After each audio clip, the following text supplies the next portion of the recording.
I once wrote a story, A Father's Heart. And Hmm. that story was about that the father is called to the son's hostel and he finds the son hanging from the ceiling. The father has to see all that and he has to experience all that. But the society is allowing the mother to grieve.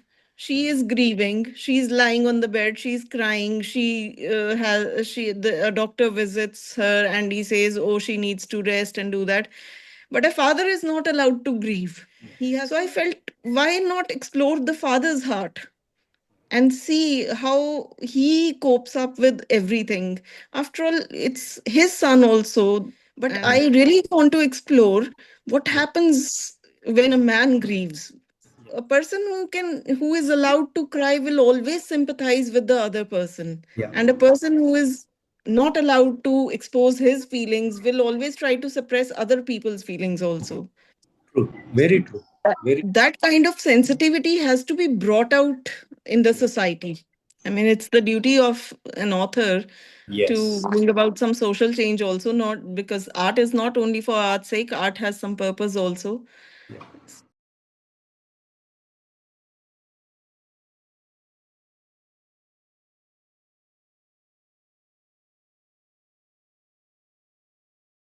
Good afternoon, good evening, good morning. A warm namaste to all our viewers across the globe.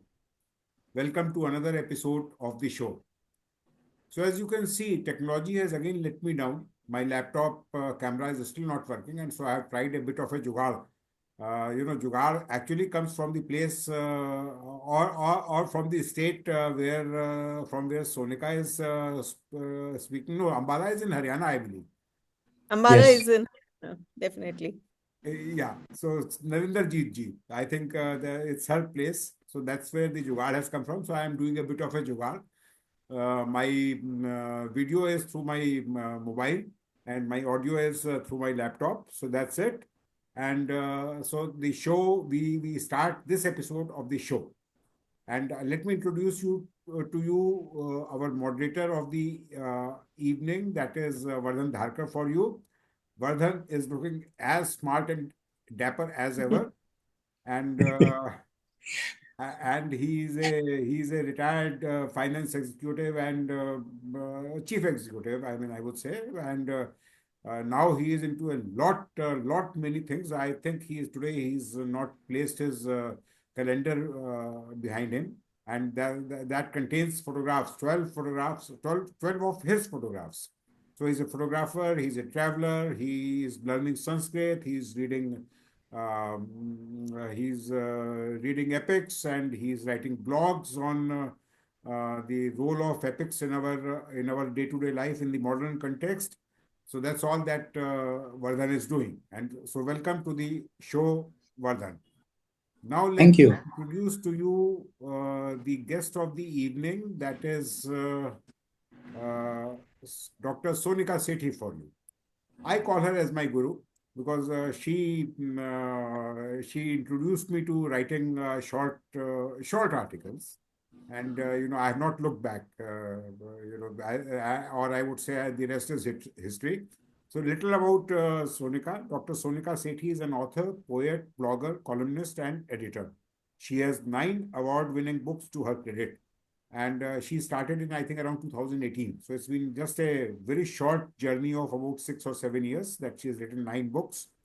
Her articles are regularly published in newspapers like Hindustan Times, where she has published more than 100 articles, the Tribune, etc. She is the author of 2 blogs, Fireflies in the Jar, published in the web portal of Times of India and the Economic Times, and Spellbound by Sonika, published on rivals.com. Sonika has been in the teaching profession for the past 20 years. She is an associate professor of English at SD College, Ambala Cantt.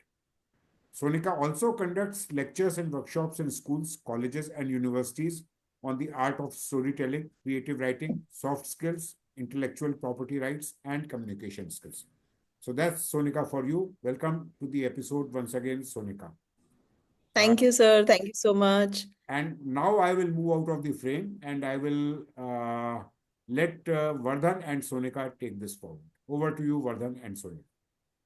Thank you, Sanjay. Thank you so much for your warm and interesting introduction. And welcome to all our viewers. Namaste. Welcome to the show. And today we have really an interesting and multifaceted personality, Sonika Sethi, Dr. Sonika Sethi. She's, as the Sanjay explained, she is a poet, she is writer, she blogs, she writes articles, she conducts workshops. So if I have to, Sonika, compare you, actually, I can compare you with modern day cricketer who plays 5 day who plays 5 day test match, 1 day international, as well as 2020. So, and each of these requires a different skill sets. So how do you manage to do that, and how do you move from one form to another form so effortlessly? Sir, I may be writing in many genres and many formats, but at heart, what I tell everybody, at heart, I believe I'm a storyteller. I love to tell stories. So even when I'm writing a blog piece or I'm sending an article in the newspapers, I try to inculcate a small or a short story or a short anecdote in that article or piece, and then I try to weave my own philosophy into that piece. So, even if it is considered as non-fiction, there is a bit of fiction that I love to add, because fiction is something that adds a dash of mm, spice to whatever we are writing, and it immediately relates the reader to what I am trying to say.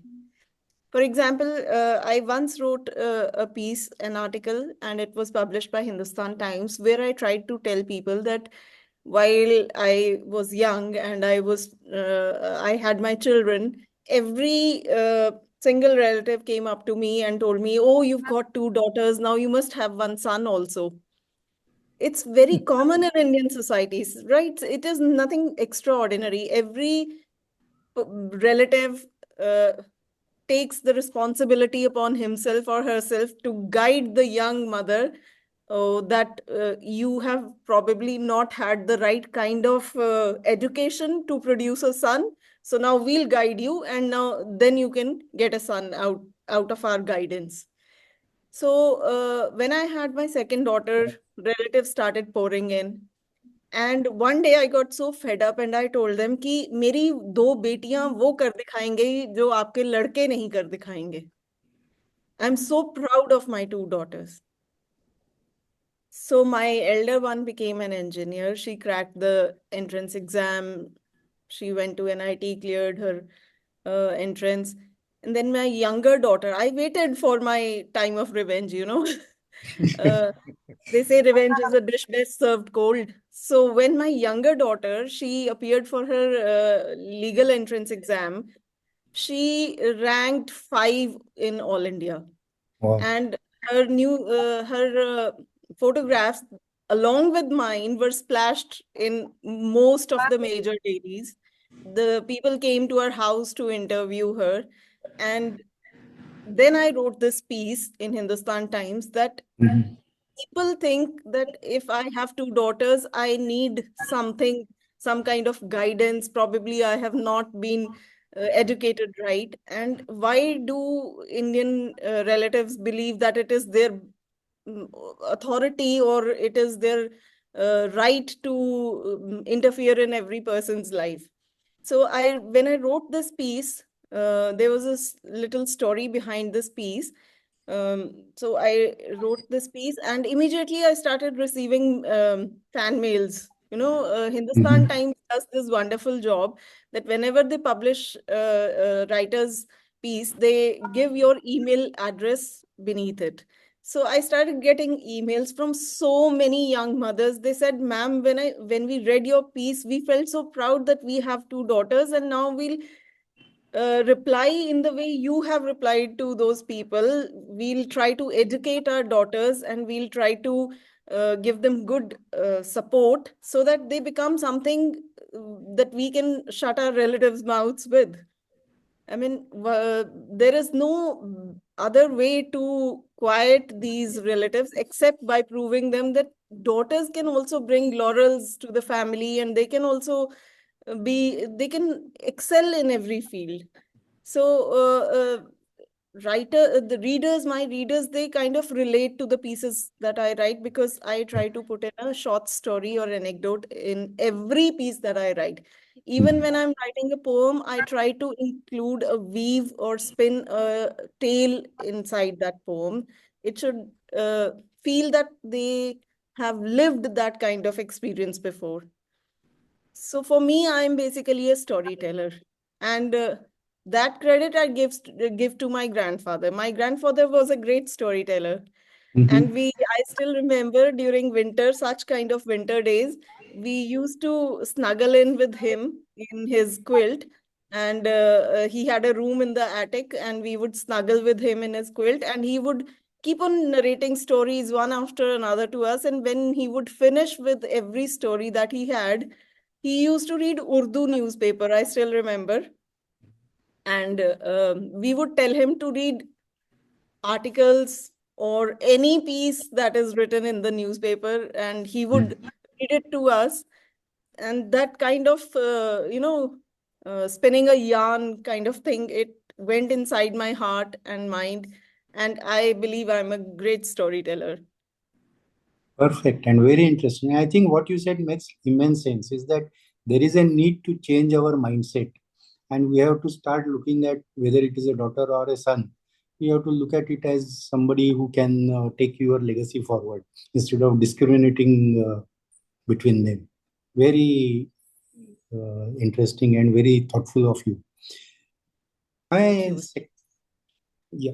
So coming to my second question is that when you are writing, whether it's a short story or you are writing a poem or even your articles, is it something which is conveying your thoughts, your views, and your feelings, or you are keeping the what is it that audience is looking at, what is it that readers will be interested in, and something which will appeal to them.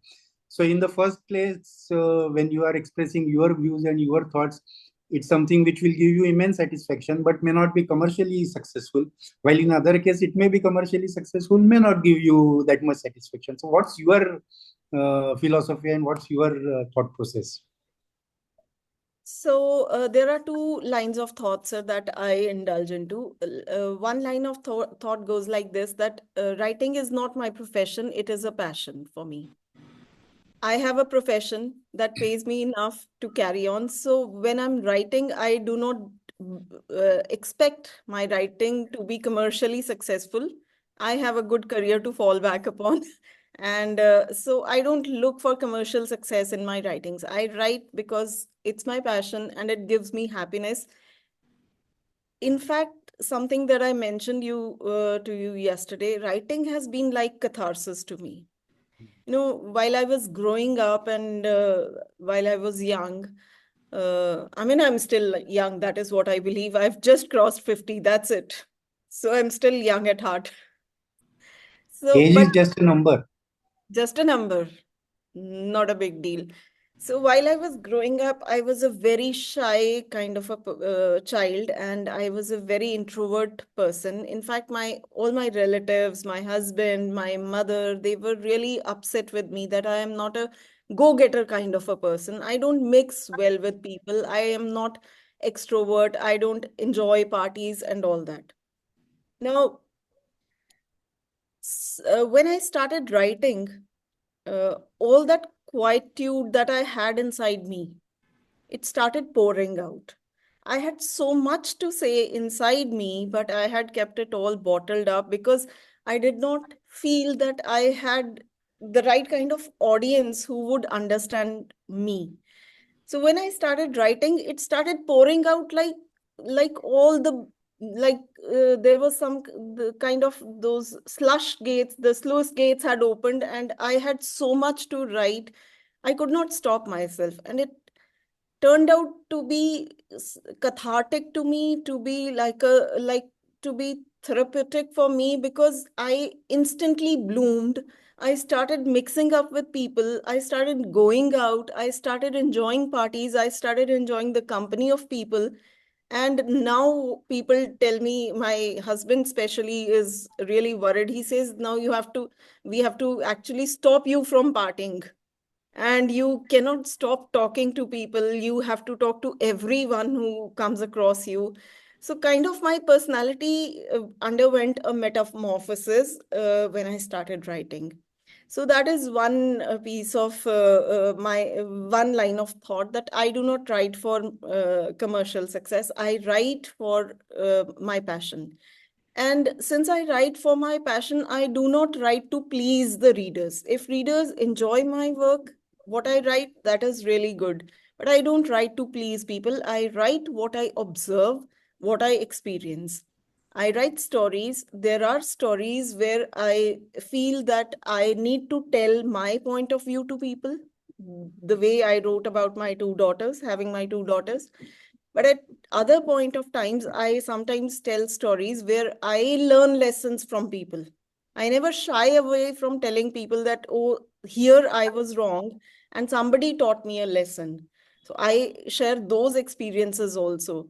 There was a point of time, we get students. I teach in a college, so there are students from rural background also. So when I started my teaching job, I never knew that these rural students, they come to attend colleges with great difficulties. I sincerely, to be very honest, I was not aware of all the hurdles, all the obstacles they used to come across. So I used to have a class from 1 to 2. So some of the students, they would keep bothering me. They would start getting restless towards quarter to 2, and they would tell me, ma'am, please let us go 10 minutes early. We'll miss our bus. Our bus leaves at 2:10. Can you please let us go 10 minutes early? And I used to be a very strict teacher, and I would say, no, you will not leave my class until it is 2. So one day it so happened that after finishing college, I went home, I finished my lunch, and then I took my car and went to do to run some errand around the city. And it was around 5:30, winter days like these. So I was crossing from somewhere, and I stopped my car and saw some of the students standing there, the ones that I was teaching in college. So next day I went to the class and I said कि तुम लोग तो इतना हल्ला करते हो कि 10 minute जल्दी छोड़ो, हमारी बस मिस हो जाएगी. I saw you standing there in the market at 5:30 yesterday. And they said, ma'am, आपने हमें 10 मिनट जल्दी नहीं छोड़ा ना. So we missed that 2:10 bus, and the next bus comes at 6:30. So we were standing there waiting for the next bus. So we reached home at 8, and then in the morning also we had to rush back. So that taught me a lesson कि मेरे 10 minute extra पढ़ाने से might not have taught them anything in those 10 minutes. But those students really taught me a lesson कि it's not education that matters. It's not bookish knowledge that matters. It's how you treat your students that really matters. So from that on day onwards, I decided that if ever a student comes to me and tells me that I have a bus and please let me go 10 minutes early, I would never stop that child from leaving the class 10 minutes early, even if the authorities take me to task. So that has been my habit now for many years. But I never shy away from experiences, from sharing these experiences also. I wrote an article about this, and this was also published in perhaps the Tribune, an Okay. important paper in our part of the region. So that is the kind of writing I indulge Okay. into. Okay. Very interesting and very sensitive of you to actually think about the somebody else's point of view. Very touching. Now, coming to your writing and particularly your poems, you have published the book, The Albatross Around My Neck. So, I wanted you to talk about that book, the poems that are there in that. I also wanted to understand why you have given this particular title to the book. Right, so I have this book right here beside me. This is my maiden collection of poetry, The Albatross Around My Neck. Um, So it's the title has a literary as well as biblical reference to it. The albatross is a bird that has the largest wingspan. And there's a poem by Coleridge, S.T. Coleridge, Samuel Taylor Coleridge, a very renowned poet of Romantic age. So he wrote this story that he wrote this tale. It's called The Ancient Mariner. And in that tale, there's an old mariner. He stands, and people find that there's an albatross around his neck. That albatross was actually his own guilt. He had killed this bird, and he felt the weight of that bird around his neck wherever he went. And he narrated the tale of his guilt to every person who went to the church. So the tale, the title has this significance. Basically, albatross around my neck is the weight of guilt that every person has his or her around their neck. So some people might not feel very guilty, but my first poem is of the same title, The Albatross Around My Neck. And the poem narrates a tale, actually, where somebody wakes up in heaven. Somebody has died. The person wakes up in heaven, and when he opens his eyes, he feels that every person is moving with difficulty. They are actually probably in hell somewhere, and every person has sores on his body. Every person has difficulty walking. They are walking on hot sands and everything. And then suddenly he turns around and sees that there's a very fair person with such halo around his face and around his persona, but he has the largest albatross around his neck. So he turns around and asks another traveler who's trudging along, and he says that this person doesn't seem that he has done anything wrong, and he has such an aura around him. Why does he have the largest albatross around his neck? And the fellow traveler, he informs this person that this person is the omnipotent himself. It's God. And he has the largest albatross because when his creation sins, the penance has to be done by Lord himself because it's his creation that is sinning. Mm. So God has the largest albatross around his neck. Because हम तो छोटे छोटे पाप करते हैं, लेकिन उसकी सारी क्रिएशन जब इतना पाप करती है तो उसको भी वो बोझ उठाना पड़ता है. So that is the significance of my poem. And the poems that I have included in my collection, they basically deal with my philosophy of life. They also deal with love, betrayal, emotions that we all experience and go through in life. And then some of my poems are based on relationships, like my relation with my father, my relation with my mother, my relation with my daughters, and everything that we experience under the sun. Those emotions, those life experiences, they have been woven into the form of verses. Everything that I write as a storyteller, basically I've converted them into verses and included them in my poetry collection. Thank you. Thank you for sharing your thoughts on this. Maybe our viewers would love if you can read one poem. Oh, sure. I'll have to open it. And I love to read many poems from my collection, but let me see. I mean, give me an option. Would you like to hear a love poem or a philosophical poem? I'll Something go which is according. close to your heart, which you would like to share with us. Okay, so there's this poem which is very favorite of mine, and it is particularly favorite of my husband also. Okay. He enjoys listening to this poem. I'll read this one. It's titled, Am I Jealous? Or. The title has an or to it.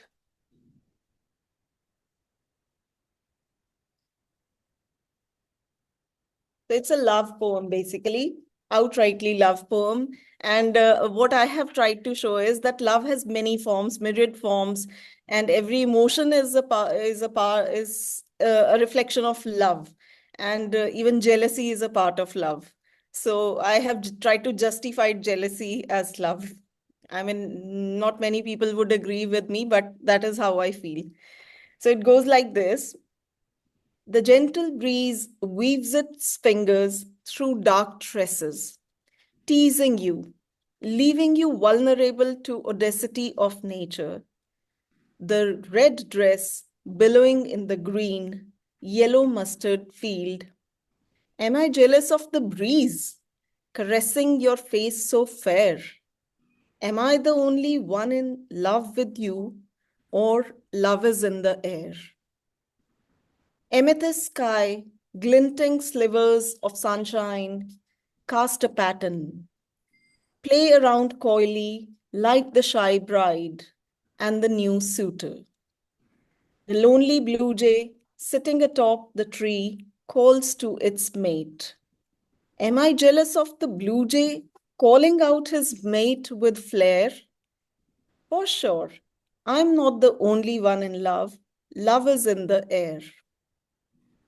Purple mountains laden with soft swirling peaks of snow stand majestic as a monarch wearing bejeweled crown. The monastic monk peacefully mutters a solemn chant. Am I jealous of the monk's devotion or his holy prayer?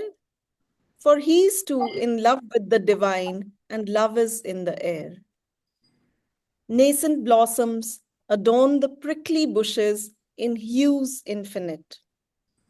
Fluttering, flapping wings scale and dot the inaccessible sky.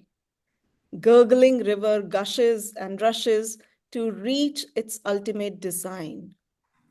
Am I jealous of the gurgling river or its role in the earth's share? For she too is in love with her character, and love is in the air. Love is in the air. Beautiful. Thank you. Thank you so much for reading it for our viewers. Mm. Really beautiful. So let's switch and let's come to now your second part, that is writing articles. And you have been a prolific writer with 250 plus articles so far published.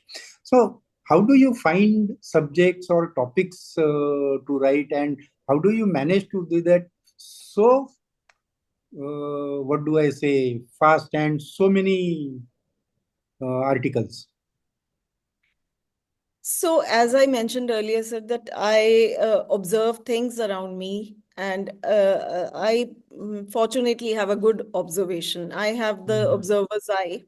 So even when I'm going to college, on my way, keep on looking around myself. Mm. नहीं मैं accident नहीं करती हूँ because I have a driver that drives and I just sit behind. I ride the car and I look around outside the window and I try to look around things, people. I observe their idiosyncrasies. I observe the way they talk, they Mm. share stories, and sometimes it's just a light-hearted banter we share in our staff room, or I share with my students in college. So I come across whatever thing that catches my eye. I weave a story out of it, and then I try to inculcate some kind of life's philosophy around it, and I spun a tale around it, and Mm. I create it into an article. If the article becomes lengthy, say it crosses 1,000 words, then I put it down as a story. And if I'm able to retain it to a word limit of 600, then I share it with newspapers around me, or I put it on my blog where Mm. I write for Times of India. So that is how I create my pieces. I generally just observe things and put them down. And it Okay. doesn't take me much time. When I have a seed in my mind, it takes little time to germinate. Mm. I just Mm. need to have a different kind of a seed every week, and I just create a tree out of it. So I create a basically mountain out of a molehill. That's what I do. That's interesting. That is interesting. Yeah, so the other day, I don't remember. I must have written something, and um, my husband said, "अब तो तेरे से बात करते हुए भी डर लगता है, पता नहीं तू किस बात पर आर्टिकल लिख देगी." So I, that is what generally happens with me. I think this trait of yours, Sanjay also has picked up because he also writes whatever he keeps observing. Oh, And Sanjay sir once wrote an article and he thought I do not read his pieces. I generally read, but find no time to comment, or sometimes I might think that it's not my place to comment. But he was caught because he had mentioned me in that particular article. And I said, sir, I do remember I said those things. yeah. And so that happens. We So, when start writing short pieces, it becomes very interesting. You can add any character without taking his name, and you can weave a story around him. And then if that person gets to read it, he definitely comes across and says, "Oh, you created me into a character." You should be very careful, Vardhan. The characters Next, you that know, I you have a piece around this conversation also. now I will start reading all your articles. So, you have also published all your articles into a book called From the From the Sidewalks. side. Yeah. Yes. So, I just wanted to know is that the articles which are already in public domain, which are already published either in newspaper or in your blogs, and then when you come out with the book for that, is there an audience for that? Definitely, sir. What happens is when an article is published in newspaper, I try to share it across all my social media. But what happens is that, say, I shared an article last year, so that will be read by only those people who are connected with me on social media. But when you put it in a book form, the book goes to many places, say many bookstores, and then now we've started sending our books across to many book fairs also. So there, different people pick up who are not aware of such a thing, that you had some, say, an year ago published a piece in some newspaper and might have shared it on your social media.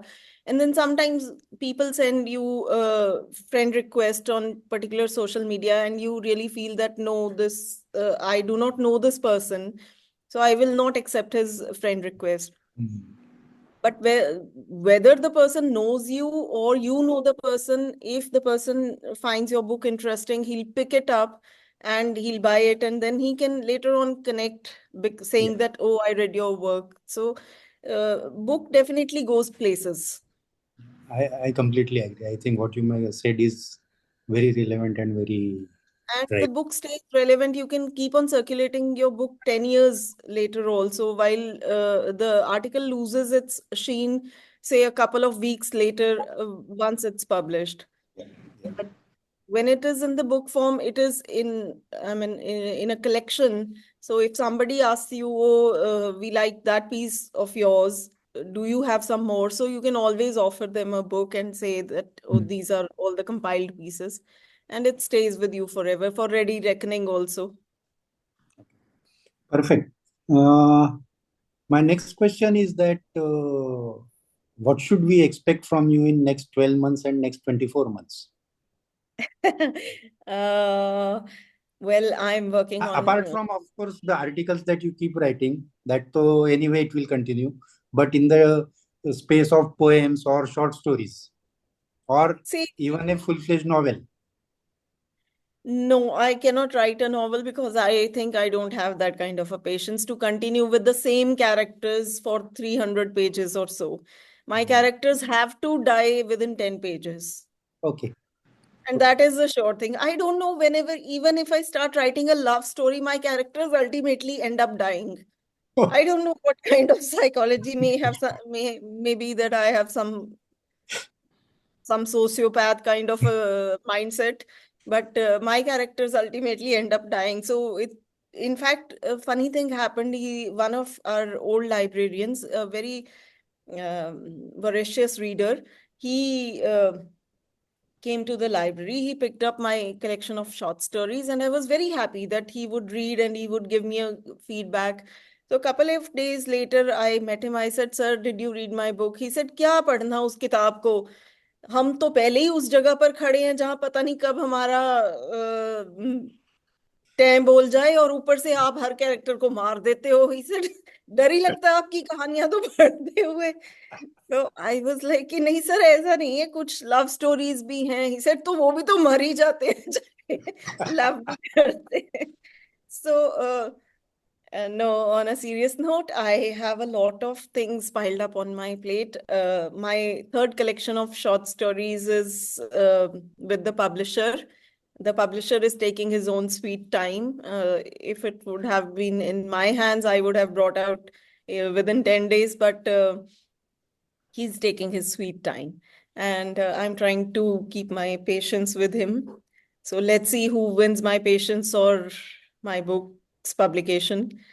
So the third collection is on the way, and I'm also planning to compile two books of the blog pieces that I have written, because rivers.com, I used to write my blog by the name Spellbound by Sonika. So that has almost a collection of, say, 60 pieces. And then with Times of India, I have written about 65, 70 pieces. So they are ready to be compiled in the book form again. And I'm just looking for titles for both my books. Then I am doing some translation works of some very renowned authors. They personally approached me to translate their collections. So I am doing some translation work also. See, poetry is something that I find very difficult to write. So we were talking about my upcoming project. So I have already told you that there's a collection of short stories coming up, two compilations of my blog pieces, and there are some translation works that will be published shortly. Apart from that, I'm actually looking for something more interesting to do, because novels, I have no patience to write. Poetry, I find very difficult to write, because writing poetry without rhyme and proper meter is not my forte. I don't believe that when we say, "Oh, these are just my random thoughts," or "These are just my musings," and say this is poetry, I don't believe that is poetry. I consider such kind of poets as COVID generated poets, those who do not give proper consideration to their poems, those who do not uh, format their poetry, who do not discipline their poetry, do not put them in rhyme, rhythm, and meter. I don't consider that kind of poems to be poetry. For me, poetry has to have a lyrical kind of a flow. So if you read my pieces, every poem will have a meter in it, it will have a rhyme scheme to it, it will have a lyrical quality. If it is not lyrical, it's not poetry for me. So I find it very difficult to discipline myself and sit down and write. I love my thoughts to go on and on. It's difficult, although I wrote 75 poems and for this collection. But then that was during those times when I thought that I need to do something different. I need, I have written enough stories now. I have written enough articles now. Now I need to write poetry also. So one day when I'll get fed up of everything that I have done, probably I'll sit down and write a novel also. But right now I'm looking for something more exciting, something that would give me some challenge, some kick that oh, अच्छा, इसमें एक बात बहुत important है जो होती है हमेशा मेरे साथ. Somebody needs to challenge me to do something. ये आप कर लोगे क्या? And when that question pops up, then the Sonika Sethi in me, she gears up and she says, "Oh, how dare you think I can't do this?" So the red rag is shown to you. Yeah. Somebody has to challenge me. My husband loves to say, he said, हाँ मेरी शेरनी को किसी ने challenge कैसे कर दिया ना, अब तो देखो तुम्हारी खैर नहीं. Okay. Very interesting. And so Let's there see is, if something challenging comes up. yes. So there is lot we can expect from you in next 12 months and 24 months, as also beyond that. So I think so. perfect. So there is one question I wanted to ask you, Sanjay. Do we have time? Now we Now have we have time. enough time. Perfect. So one question is that all your books are award-winning books. So which is the one award that you really felt nice and privileged to have won it?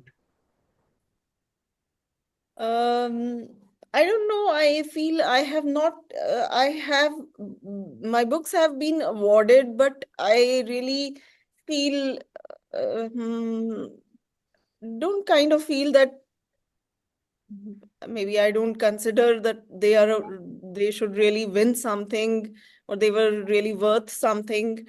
I have till now never felt very excited about winning any award, um, because I don't know. This book, poetry, it has won the best debut poetry award. Then Easter Lilies won the best short story collection award. But maybe I'm not satisfied. That kind of a person I am. I think I need to win something big as yet. So So best is yet to I, come. best is yet to come. I think someday, if I go and win something on a national level, then probably I'll consider it that, yeah, I have won an award. These awards, I think they are just part of my writing process. Okay. अभी Sanjay sir अगर मुझे दे देंगे best poetry award pioneer club की तरफ से तो I definitely flaunt it. So Sanjay, the this judges is are reading the conversing. books, and fortunately, I am not a judge, so not one of the judges. So they are reading it. Yeah. So let's see. Perfect. I get So that award, then I'll definitely flaunt it, sir. so Oh, we will wait for thank we'll you. wait for that. Yeah, So have you let's wait for flaunted it. the last year's award? I didn't win, sir. I was just Yeah, shortlisted. you are. No, that so I mean, shortlist is also an award. I mean, there were only two shortlists, three shortlists. So Uh, yeah, but okay. Winner Winner, is the one he. that is remembered. Nobody remembers the shortlisted work. Okay. So Histories so are as, written around winners.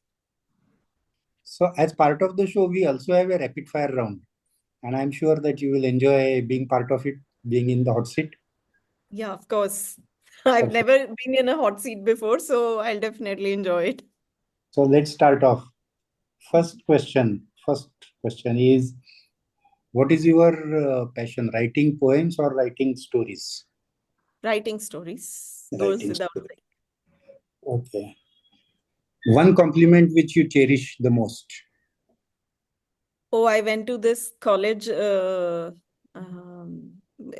engineering college. I went there.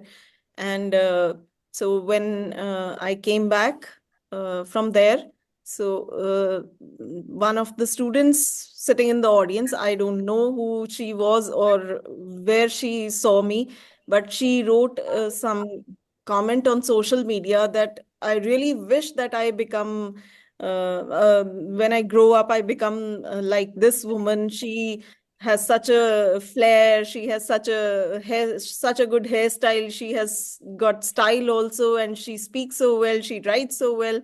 So I was so happy. Oh, some youngster is looking up to me to grow old like me. So that's really a compliment. So I loved that. Perfect. So one poem which is very close to your heart from your book. My title poem, the Yeah, eponymous you poem, answered that. You said Alberta that. Surrounding. Yeah. Okay. Your favorite poet, apart from yourself. No, I'm not my own favorite, that's Okay. for sure. My favorite poet, T.S. Eliot. Okay. Complete the sentence. Sonika Sethi is. Sonika Sethi is fun when she's around people whom she likes, but she can be really nasty. That I know. But- I remember that short story. oh, so he knows my secret. So, Sonika, you scored 10 out of 10 in rapid fire round. Thank And you. to get your gift hamper, you have to come to Mumbai. This time we have Okay, changed the venue from Gurgaon to Mumbai. okay, fine. So you have to travel to Mumbai to get your gift hamper. And thank you so much for being on the show. It was really interesting. I really enjoyed our little conversation. And I wish you all the best for all your future endeavors. Now, let me hand over the proceedings to Sanjay. Thank you. Sanjay. Thank you, Vardhan sir. Thank you. It was wonderful talking to you. I really enjoyed being on the show. And thank you for having me. So thank you, Sonika, and thank you, Vardhan. It was such a wonderful episode, and I enjoyed myself, and I'm sure when I share the recording on my YouTube channel as well as on the other social media handles, tagging you and Vardhan also, people are also going to enjoy it. So it was really wonderful, and thank you for being there.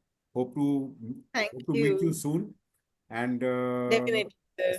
so that brings us to the end of today's episode. And please do remember the next episode is on the next Saturday, coming Saturday. That is on the 18th at 5 p.m. And in fact, you just replace the so with Mo. So the next guest is Monica, actually. Her name is Monica. And so she's also an author. And looking forward to Right. seeing you all there. Have a safe and a wonderful Sunday evening. It's pretty cold in the northern region, so one has to be Yes. very safe, That- keep safe.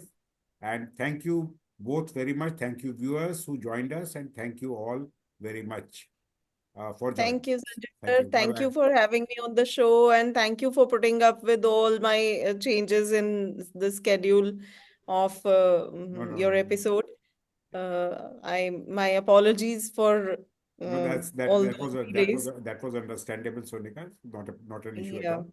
And we But I hope to really have enjoyed being on this show, and I hope your show continues to entertain people and also guide them with whoever guest you bring. He or she, I wish, really adds glamour and the intellectual quotient to your show. Thank you so much. All the Thank you. best to you. Thank you. Thank you, sir. Thank you. Thank you. Thank you Bye very bye. much. Yeah.